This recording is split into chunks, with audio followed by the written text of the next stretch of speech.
તો અત્યારે આપણો જમવાનો સમય થઈ ગયો છે અને ઘરેથી 3 ડબ્બાવાળું ટિફિન લઈને આવ્યા છે અને મમ્મી શું જમવાનું બનાવ્યું એ પણ આપણને નથી ખબર.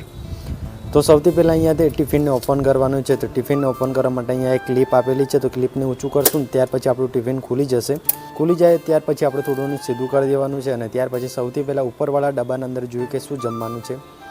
તો ઢાંકણ હટાવ્યું તો અહીંયા તમે જોઈ શકો છો ડબ્બો બિલકુલ ખાલી છે. તો આના અંદર કશું પણ જમવાનું નથી. અને ત્યાર પછી આપણે નીચેના ડબ્બાના અંદર જોઈએ તો અહીંયા તમે જોઈ શકો છો અત્યારે મગની દાળ છે અને ત્યાર પછી ભાત છે. તો હવે નીચેના ડબ્બાના અંદર પણ જોઈએ કે ખરેખર શું જમવાનું બનાવેલું છે હજુ પણ. તો આ ડબ્બાના અંદર તો અત્યારે દાળ છે અને ભાત છે અને ત્યાર પછી નીચેના ડબ્બાના અંદર જોઈએ તો ઢાંકણ હટાવ્યું તો તમે જોઈ શકો છો મકાઈનો રોટલો છે, ત્યાર પછી ગિલોડાનું શાક અને બટાકા અને ટામેટાનું શાક છે. તો સૌથી પહેલાં આપણે જમી લઈએ અત્યારે, કેમ તો અહીંયા જમવા માટે આવ્યા છે અને તમે જોઈ શકો કેટલું સરસ મજાનું અહીંયા જમવા માટે બનાવેલું છે.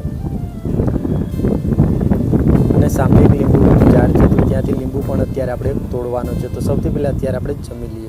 અત્યારે આપણે જમી લીધું છે અને આ વાસણતા અત્યારે પાણીના અંદર ધોઈ નાખ્યા છે અને આપણું છે માઇક ઘેરેનું માઇક તમે જોઈ શકો છો. હવે આપણે ટિફિનને પેક કરવાનું છે. તો ટિફિનને પેક કરવા માટે સૌથી પહેલાં તમારે એક આ મોટું ઢાંકણ મૂકવું પડશે આવી રીતના અને ત્યાર પછી આના ડબ્બાને આવી રીતના મૂકવાનું છે. અને ત્યાર પછી તમે જોઈ શકો છો આ પણ ઢાંકણને આવી રીતના મૂકવાનું અને ત્યાર પછી આ ડબ્બો મૂકશો ને અને ત્યાર પછી આપણે સ્ટેન્ડ મૂકશું ને ત્યારે આપણું ટિફિન પેક થઈ જશે. અને તમે જોઈ શકો કેટલું સરસ મજાનું અત્યારે વ્યૂ આવે છે અને થોડું વરસાદ પડે એવું પણ લાગે છે અને ઉપર પાણીનો ટાંકો છે સામે તમે જોઈ શકો. ત્યાંથી એક નળ મૂકેલો છે તો અહીંયા આપણે પાણી પણ અત્યારે પી લીધું હતું.